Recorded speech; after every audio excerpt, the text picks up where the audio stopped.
के इतिहास को पढ़ेंगे, जो हम टेक्स्ट बुक पे पढ़ते हैं, तो वो इतिहास में कई जो डिवीजन्स हैं उसमें एक डिवीजन मुस्लिम काल है। मुस्लिम काल में भी अकेले मुग़ल नहीं हैं, बल्कि बहुत सारे दूसरे बादशाह हैं। ग़ुलाम ख़ानदान है, खिलजी ख़ानदान है, उसके बाद कहीं जाके मुग़ल ख़ानदान आता है।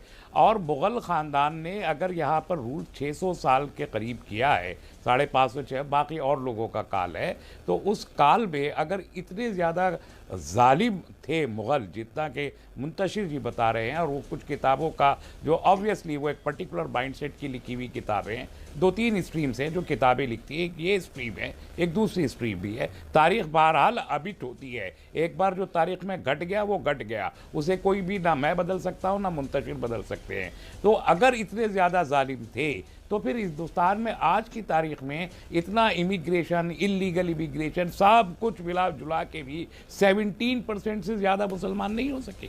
अगर इतने ज़्यादा थे, जो औरंगज़ेब पे इल्ज़ाम है कि इतने मंजिनेव रोज़ाना वो हासिल करने के बाद रात का खाना खाता था, तब तो फिर यहाँ पर हिंदू नाम की कोई चीज़ ही नहीं हो सकती थी।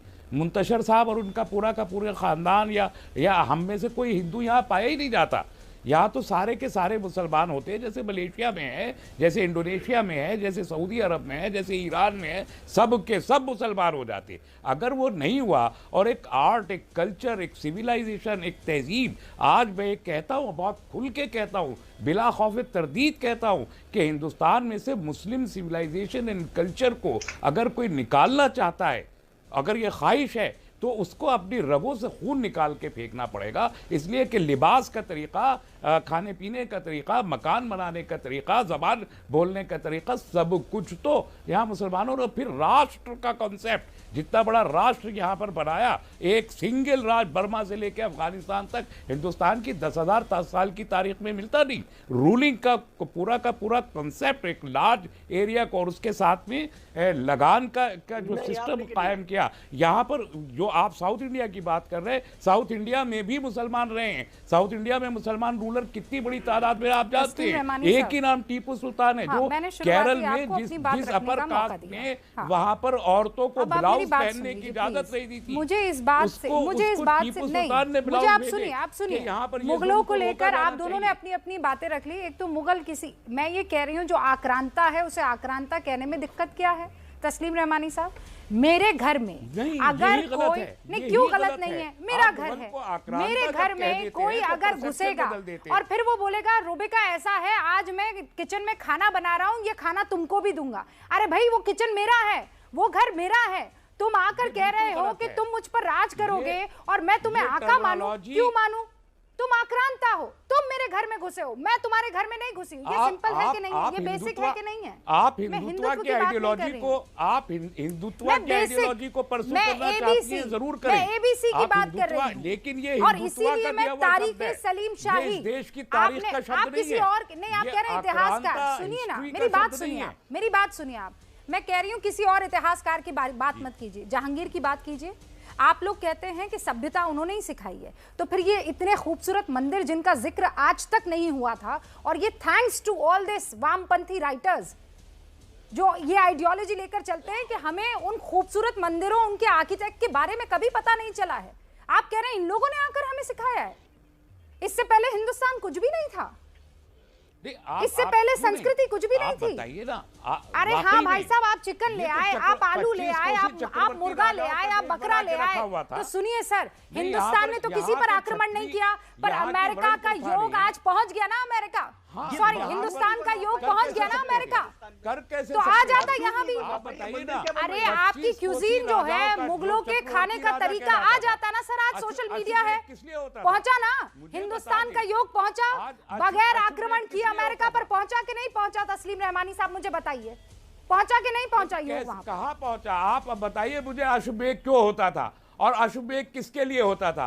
25 कोस का राजा किसी और पे आपस ही में आक्रमण करता रहता था, और 550 प्रिंसेस। अरे भाई, पहले की तो सारी हिस्ट्री ही आक्रमण पर है हमारे सामने। मैं तो मान रही हूं, पर आप मुगलों को आक्रांता कहने से क्यों बच रहे हैं? लुटेरा कहने से क्यों बच रहे हैं? आप मेरे महाराणा प्रताप को रोड के नाम पर रखेंगे? नहीं, मणिशंकर अय्यर जो है वो अपने आप को समझते क्या है? वो जानते क्या है, महाराणा प्रताप को आप नहीं मानेंगे, मुगलों की आप तारीफ करेंगे और आप कहेंगे गुरु आप लोग सबसे पढ़े लिखे लोग हैं। मनोज मुंतशिर, मुझे इस बात से एतराज है। मुझे एक बात बता दीजिए ना, एक मिसाल दे दीजिए पूरी तारीख में कि कोई आक्रांता कहीं आया हो और 550-600 साल वहां टिक के उसने, मैं बताऊं आपको क्यों टिका, पूरी क्योंकि हमारी संस्कृति इतनी महान है, फिर किस बुनियाद पे हमारा देश इतना महान है, हमारी जमीन इतनी महान है, इसीलिए वो यहाँ से जा नहीं पाए। तो आप फक्र कीजिए ना हमारी जमीन पर, आप फक्र कीजिए ना हमारी संस्कृति पर, आप फक्र कर रहे हो ना आक्रांताओं पर जो आकर यहाँ पर बस गए। आप आक्रांता को एक्सेप्ट करने को आप महानता कह रहे हैं। आप अगर किसी को आक्रांता मान लिखा है और उसे आप अपने घर में रुकने का मौका दे रहे हैं तो ये कायरता है, ये महानता नहीं है। 5-6 लोगों को मार देते थे, या तो वो आक्रांता नहीं थे ये मानिए, या फिर ये मानिए मौका नहीं दिया जाता था। आप कह रहे हैं हमने बस नहीं दिया। मनोज मुंतशिर बात करना चाह रहे हैं, आप सुन लीजिए तस्लीम रहमानी साहब। नहीं गलत इतिहास है मेरे दोस्त। तस्लीम साहब, टॉलरेंस और कायरता में फर्क है।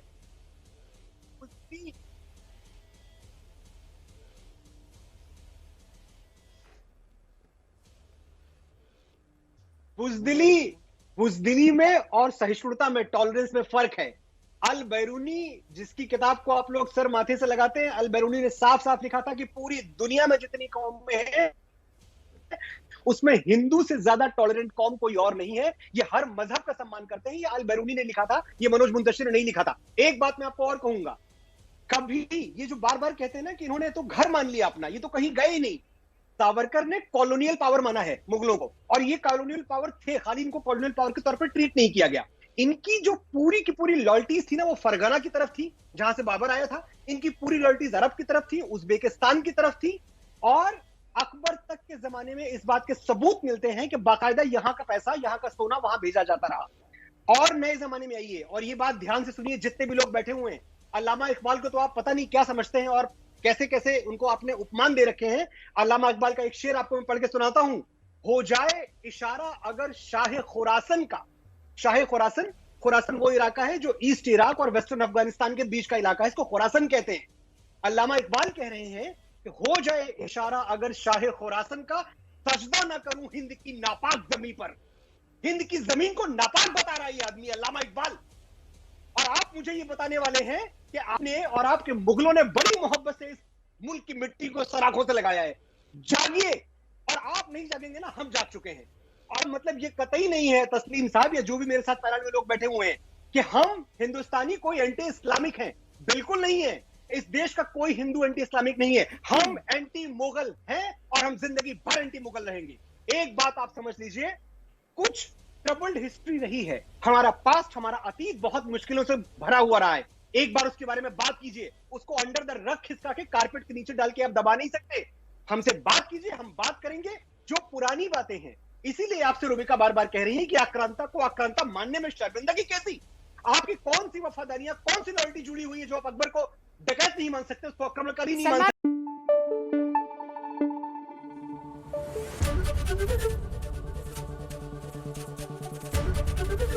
एबीपी न्यूज आपको रखे आगे।